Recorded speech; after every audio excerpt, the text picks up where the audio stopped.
Bom dia, pessoal.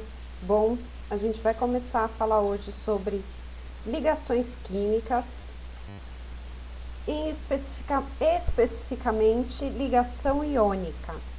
Bom, ligação iônica é um tipo de ligação que ocorre quando os elétrons são doados e recebidos, né?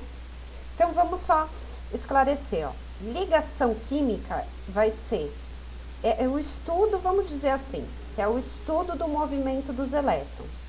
Então, o que a gente tem que lembrar? Teoria do octeto, lembra os elementos representativos, eles querem se tornar estáveis, ter uma configuração eletrônica, ou seja, a mesma quantidade de elétrons que os gases nobres, por isso eles vão estabelecer essas ligações químicas. Lá no modelo atômico, a ligação química, ela acontece nos elétrons, com os elétrons, tá? A ligação iônica é quando alguém doa e outra entidade química recebe o elétron. Então, é mais ou menos esse é o melhor exemplo de ligação iônica, que a gente falou um pouco na aula passada. O Na é o sódio e o Cl é o cloro. Olha só. O sódio tem um elétron só na sua camada de valência, lembra que é a última camada com elétrons. O que ele vai fazer com esse único elétron que ele tem? Ele vai doar para alguém que precise de um único elétron e assim se tornar estável, porque na camada anterior ele vai ficar com 8 elétrons. Enquanto isso, o cloro, ó, ele tem 1, 2, 3, 4, 5, 6, 7 elétrons na camada de valência, última camada. Ele vai receber esse elétron do Na e vai ficar com 8 elétrons na última camada. Por isso, teoria do octeto, tá? E como que a gente enxerga essas ligações? Na substância. Então, quando eles se juntarem, vai ter a formação de uma substância, NaCl, que se chama cloreto de sódio, que é o sal de cozinha. Então, lá no sal de cozinha, quando vocês olharem o sal de cozinha, lembrem-se que é esse tipo de ligação que está acontecendo lá. Que o sódio, ele está doando um próton e o cloro está recebendo esse próton. Quando isso acontece, se estabelece uma ligação química e há a formação de uma substância. Então, relembrando a tabela periódica de novo, novamente, aqui a gente tem as famílias, nós vamos usar bastante esse conceito das famílias aqui nos elementos representativos, que são esses aqui, ó, 1, 2, 13, 14, 15, 16 e 17. Por quê? Esses números que estão aqui em cima, eles fazem relação com o número de elétrons na última camada, ou camada de valência. Então, todo mundo aqui tem um elétron na camada de valência, todos aqui têm 2 elétrons na camada de valência. Lá na família 13, todos têm 3 elétrons na camada de valência. Família 14, 4 elétrons na camada de valência. Família 15, 5 elétrons. 16, 6 e 17, 7 elétrons, tá? O que acontece? Olha só. Vamos pensar no Mg, tomar o Mg como exemplo. Ele está aqui, ó, na família 2. Isso significa que ele tem 2 elétrons na última camada. Portanto, o que ele vai fazer quando ele estabelecer uma ligação iônica? Ele vai doar 2 elétrons para algum elemento que queira receber, que precise receber esses 2 elétrons. Então, ele doa 2 elétrons. Como que eu represento esse movimento de doação de elétrons? Assim, ó. Mg, 2+. Por quê? O que acontece? Quando ele doar 2 elétrons para algum outro átomo, ele vai ficar com 2 cargas positivas a mais, porque ele perdeu 2 cargas negativas. Então, a gente representa isso assim, ó. Mg, 2+.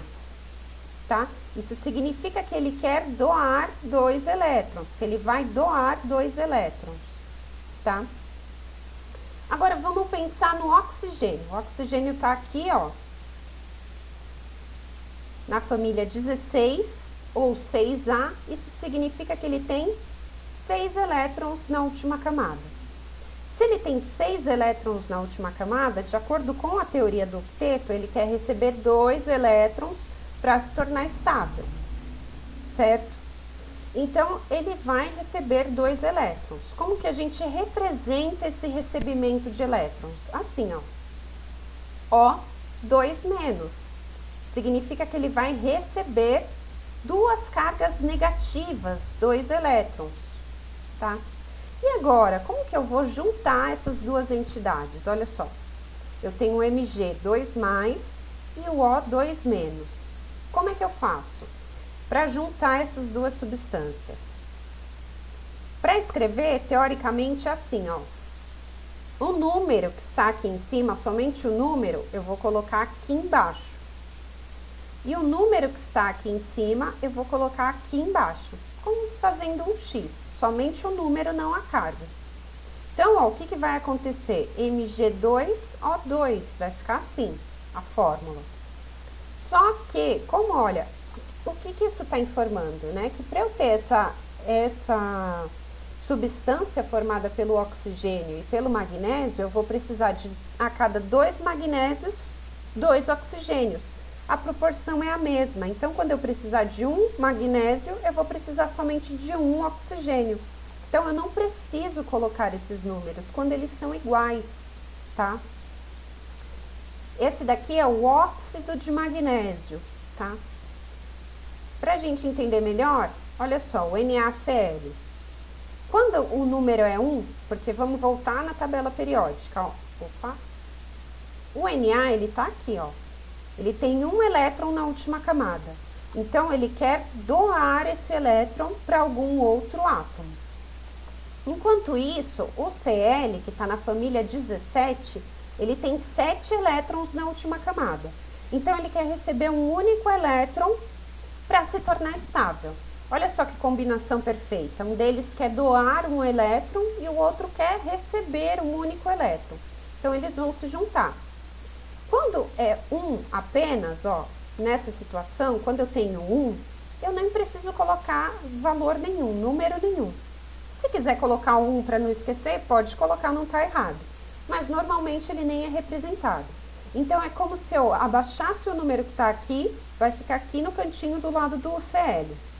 E o número que está aqui em cima, eu vou abaixar e colocar aqui no cantinho do lado do Na. Como eu não tenho número nenhum, basta eu juntar as duas entidades, basta eu juntar o Na mais, o Na no caso somente, né, e o Cl. E aí eu tenho a fórmula da substância, tá?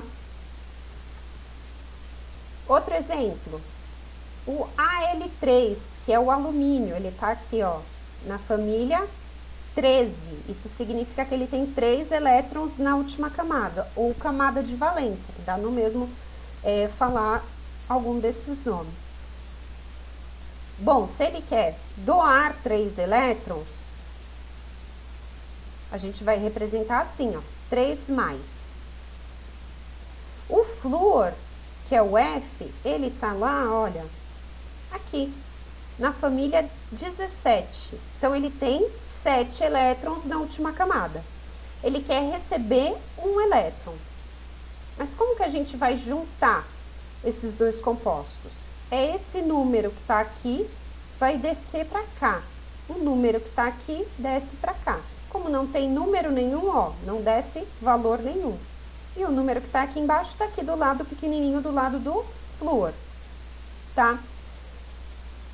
O que isso quer dizer? Que para cada um alumínio pode doar 3 elétrons para 3 flúors, porque o flúor precisa receber um elétron só. Então, para cada alumínio, para eu estabelecer uma ligação entre os dois, para cada alumínio eu vou precisar de 3 Fs. Para cada L eu preciso de 3 Fs. Certo? É uma proporção entre os dois para dar certo essa questão de doar e receber elétrons. Certo? Então é isso, a gente vai fazer bastante exercício sobre isso e até agora é só. Na aula ao vivo a gente conversa melhor e até mais, pessoal. Tchau, tchau!